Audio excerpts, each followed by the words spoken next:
ہماری زندگی میں شامل ہونا شروع ہو جاتی ہے. اور جب ہم بائبل مقدس کو دیکھتے ہیں تو بائبل مقدس نے بت پرستی کو زناکاری کے برابر ٹھہرایا ہے. بائبل مقدس نے بت پرستی کو زناکاری کے ٹھہرایا ہے کہ یہ بھی روحانی زناکاری ہے. وہ آئیڈلٹری سے بدل کر اڈلٹری بن جاتی ہے.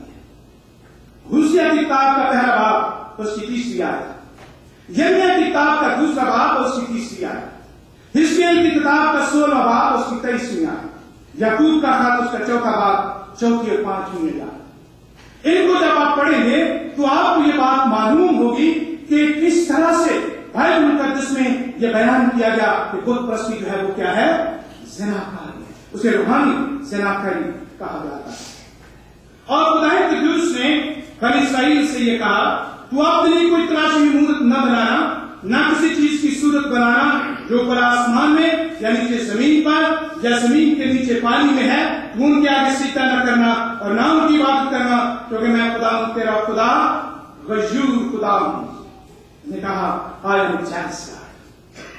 اور اسی سے جب ہم لفظ jealous دیکھتے ہیں تو اس کا مطلب کیا ہے؟ اس کا مطلب یہ ہے کہ یہ محبت کا اظہار کرتا ہے. Express his love in God's love for his people because he wants the very best from them. یعنی یہ خدا کی محبت ہے اور خدا اپنے لوگوں سے جو ان کا بیسٹ ہے وہ چاہتا ہے. اور عزیزو یہ کیسا ہے؟ میں آپ کو ایک دنیاوی مثال دینا چاہتا ہوں. God is jealous just as parents are jealous over their children and spouses over their mates. So God is jealous over his beloved ones, will not tolerate competition. یعنی جس طرح سے ماں باپ جو ہیں ان کی بچوں کے لیے محبت ہوتی ہے اور وہ نہیں چاہتے کہ جو بچوں سے وہ محبت کرتے ہیں اس میں کوئی دوسرا کیا کرے؟ شیئر کرے. اور نہ وہ یہ چاہتے ہیں کہ ان کے بچے کسی اور کو اس میں شیئر کریں. اور جب میں یہ تیاری کر رہا تھا، اسٹڈی کر رہا تھا، تو میں نے کہا یہی وجہ ہے کہ ساؤتھ ایشیا کی ساس جو ہے وہ بہو کے ساتھ اس کی جنگ رہتی ہے، کیونکہ وہ نہیں چاہتی کہ وہ بیٹا جس کو اس نے جنم دیا، جس نے اس کو پالا پوسا ہے اور جس کے بڑے اس نے شوق کے ساتھ شادی کی ہے، اب جو محبت ماں کے لیے ہے اس میں کوئی اور کیا ہو جائے؟ شریک ہو جائے. لڑائی کا اصل یہ تھی کہ وہ کسی دوسرے کو اس محبت میں شریک ہوتے ہوئے دیکھ نہیں سکتی تھی. اور میں نے اسپاؤسل کا ذکر آپ کے سامنے کیا کہ ہسبینڈ اور وائف جو ہیں وہ نہیں چاہتے کہ جو ان کی آپس میں محبت ہے اس میں کوئی دوسرا کو کیا ہو جائے؟ شریک ہو جائے. جب بھی کبھی اس میں کمی آئے گی تو پھر جنگ ضرور ہوگی. اور بالکل اسی طرح خدا نہیں چاہتا ہے کہ جس انسان کو خدا نے بنایا ہے، بڑے پیار کے ساتھ بنایا ہے اور جسے اپنی شکل اور اپنی صورت پر بنایا ہے، وہ بتوں کے آگے جا کر اپنا سر جھکا دے اور بتوں کو اپنا خدا سمجھے، بتوں کے چھوٹی چھوٹی مورتیں بنا کر اپنے گلے میں لٹکا لے اور اپنے گلے میں لٹکانے کے بعد یہ کہے یہ میرا خدا ہے جو میری حفاظت کر رہا ہے. اور اسی کو ہم آج خدا کے کلام مقدس میں سے اس حقیقت کو دیکھتے ہیں. خدا نے کہا I am jealous God. زکریا کی کتاب کا پہلا باب اس کی 14ویں آیت اور 8ویں باب کی دوسری آیت کو جب آپ پڑھیں گے تو وہاں خدا نے کہا میں صہیون سے محبت رکھتا ہوں. اور خدا یروشلم سے محبت رکھتا تھا. اس کا مطلب یروشلم کے رہنے والوں سے تھا. خدا یروشلم کے اندر لوگ تھے یا اس کے ہاتھ کی بنائی کاری کری ہے، خدا اس سے محبت کرتا ہے اور وہ نہیں چاہتا کہ کوئی اور اس محبت میں شریک ہو جائے. Therefore, God desired and deserved exclusive love of his people. یعنی وہ ایک منفرد محبت لوگوں سے چاہتا ہے کہ اس کے لوگ اس کے ساتھ کریں.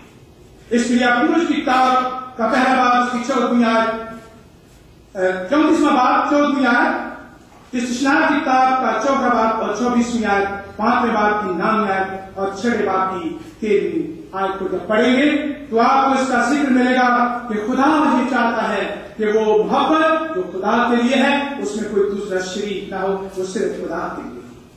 اور دوسری بات یہ ہے God is so serious about receiving exclusive worship and love.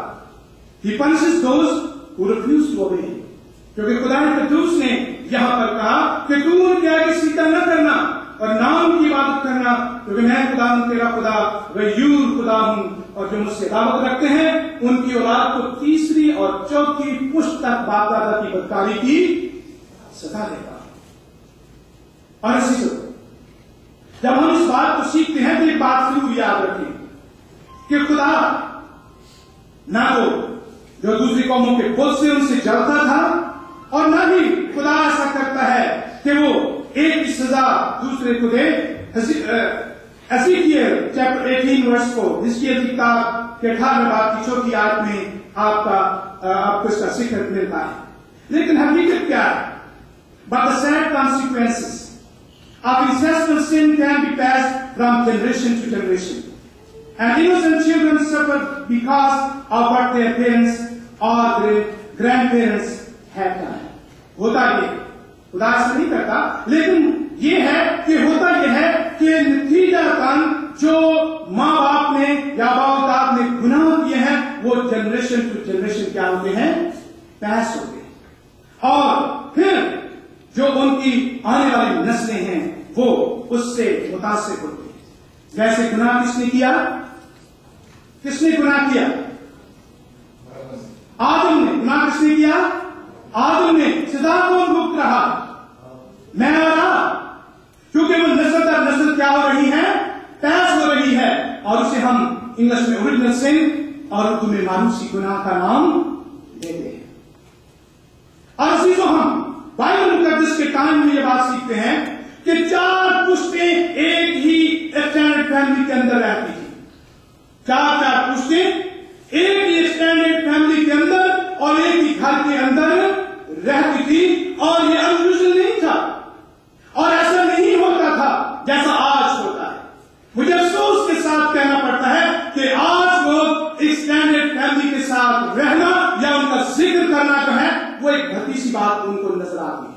وہ یہ نہیں کہتے کہ یہ میری فیملی ہے، کیا کہتے ہیں؟ اس میں ایکسٹینڈڈ فیملی، جس طرح سے انہیں برا محسوس ہوتا ہے۔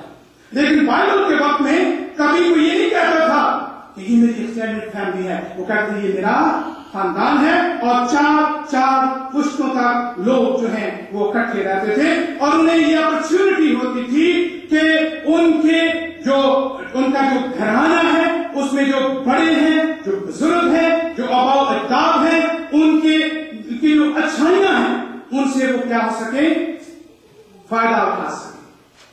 اور عزیزو، ہم جب بائبل مقدس کا ذکر کرتے ہیں تو آپ ابراہیم کا ذکر سنتے ہیں، اور ابراہیم کی جو نسل تھی اس نے ابراہیم کے ایماندار ہونے کا فائدہ اٹھایا۔